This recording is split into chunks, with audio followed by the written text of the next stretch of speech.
If you look at the sperm concentrations, when we last looked at them, which was samples collected in 2011, the sperm concentration in Western countries was 47 million per milliliter, down from 99 million per milliliter 39 years earlier. So that's a decline of more than 1% per year, and it would predict between 2011 and now, which is 10 years, that we would be now below 40 million per milliliter. And that's an important number because below 40, it becomes increasingly difficult for couples to become pregnant. And how low it's going to go before we wake up and say we have to stop this, I don't know how long that's going to take, but it's urgent.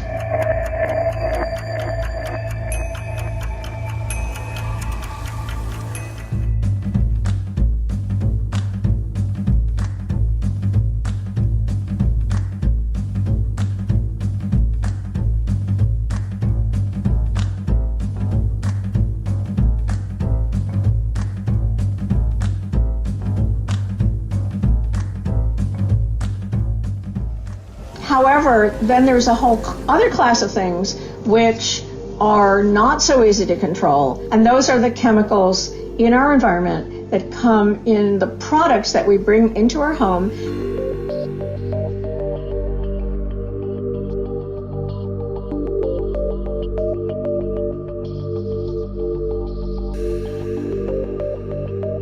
Coatings is a big category, and you can coat a pan with Teflon or nonstick.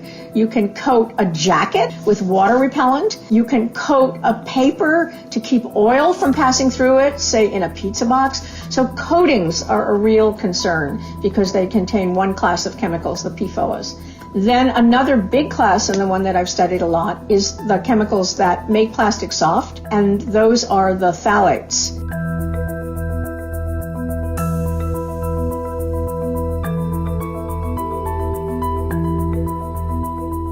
Phthalates as a class are called anti-androgens. Wherever they meet testosterone, they tend to decrease it, and most dramatically in the womb, in early pregnancy.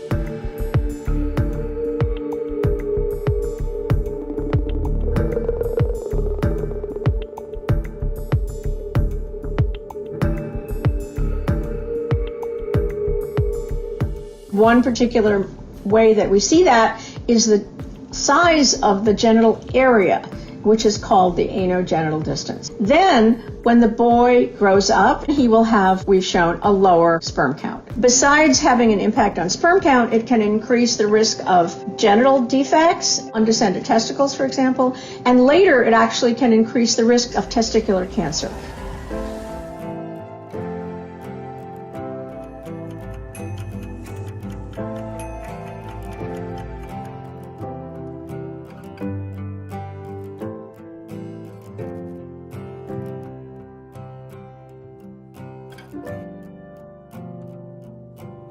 We looked at pesticides, metabolites in their urine, and how they related to the sperm count, concentration, and shape of those sperm. We found that there was a big difference in sperm count and quality. The most dramatic was that men who were living in central Missouri, which is an agricultural area where there's a lot of corn and soy grown, a lot of pesticides used, they had only half as many moving sperm as men in Minneapolis. This is huge, half as many. And they were not workers, and they were just residents of the area.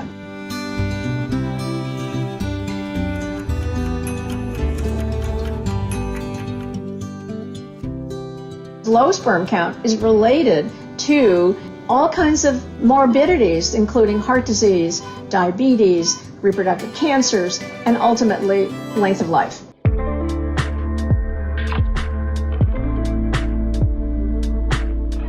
It's always assumed that it's the woman's responsibility, fault, if a couple can't get pregnant or if a woman has miscarriage. And now we know that it's a shared responsibility.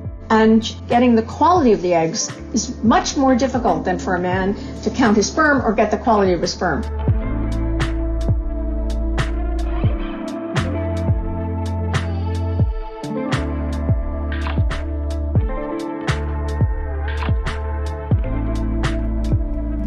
More and more people are now considering storing their sperm, freezing their eggs, long-term storage, because we're in a crisis. A very large and increasing number of children are conceived by assisted reproduction, and an increasing number of people are using surrogates for their pregnancies. We are already in the throes of a really, really serious situation.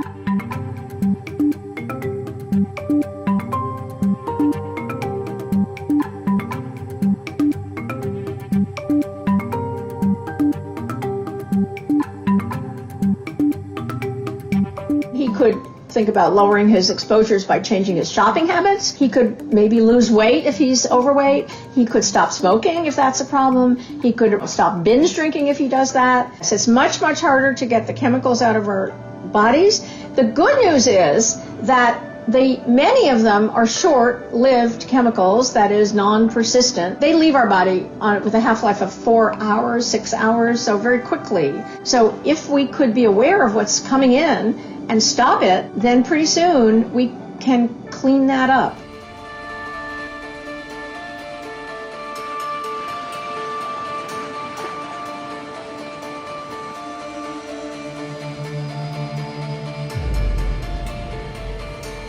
We need to test chemicals before they're put into the marketplace. We need to test the thousands of chemicals that have never been tested because they've been assumed safe, and we now know they're not.